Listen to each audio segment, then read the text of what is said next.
Hello friends, Annette of AnnetteLeonard.com, back again with another moment for chronic wellness. And so I failed at IVIG because by the end of a few years with every administration, I was getting meningitis. And the likelihood of getting meningitis with subcutaneous immunoglobulin was radically decreased. Of course, getting just sort of the main line of IG products meant that it was flooded into my system at a much more rapid pace, even though I had slowed down the dosage, even though I was getting it in a bag of D5, which is glucose water, and I was getting it over the course of 5 days rather than all in one day or even spread across 3 days.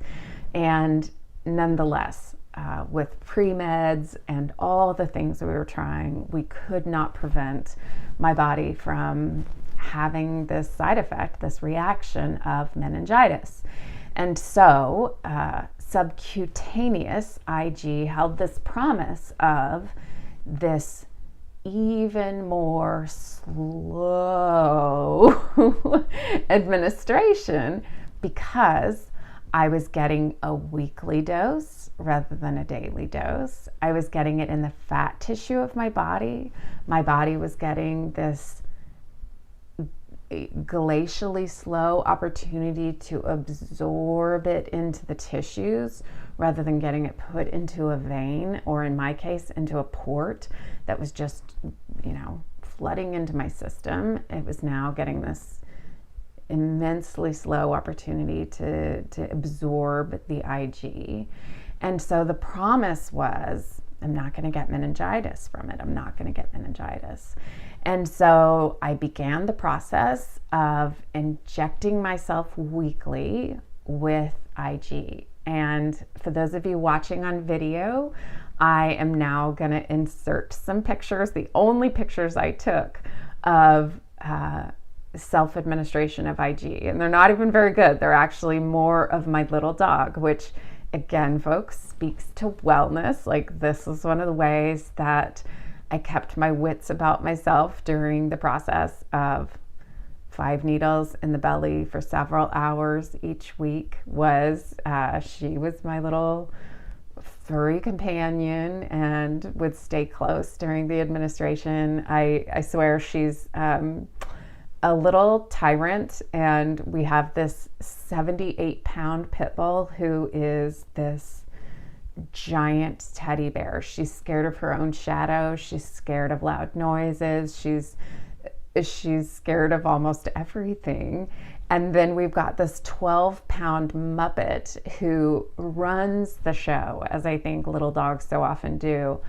And she does seem to know when I need extra care and extra comfort. And she takes her job as a lap dog seriously. And so you will see, if you look at these pictures, that she is seriously on hand during the administration of these subcutaneous drugs. And so I began the process in earnest of weekly giving myself the subcutaneous IG, and 6 weeks in, when you know it, on comes the vomiting, which for me is the first sign, and then the crippling, unimaginable, head-splitting headache, and then rushing in to follow the other symptoms, that is meningitis, which for me is months of isolation and recovery. And so I called the pharmacy that was giving me the meds, and I called my doctors, and I said, I cannot, I will not. And, this is one of those questions that many of us with long-term illnesses and some folks with terminal illness have had to encounter, which is, at what point is the treatment worse than the cure? Or when do I have to choose over quality of life versus quantity of life? Because at that point, I was being given these IG products to sustain me while I waited for a lung transplant. And I was having to discern, will I be able to hold on with the lungs that I have until I get a new set if I don't keep going with this IG? And I don't know if I can keep going with this IG because it means always having meningitis. And that is a cost that was too dear to pay. I mean, if I was only going to have a few months left on this earth, I was not going to spend them in isolation, in darkness, in torturous pain, unable to eat, make a sentence,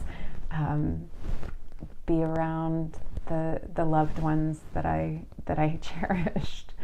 And so I made the decision to stop subcutaneous IG, just as I had stopped IVIG.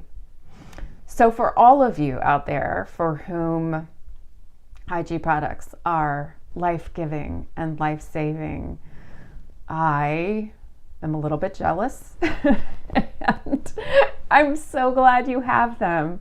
I'm so thankful we have the technology and the means and the plasma donors to deliver those life-saving meds to you. And for me, it was not meant to be. So tell me about your experiences, and we will continue the stories of infusing meds in upcoming days. And in the meantime, thank you for being here. And if you're listening to this by podcast, I would sure love your reviews and your subscription. I am grateful for you being here. And until we're together again, be well.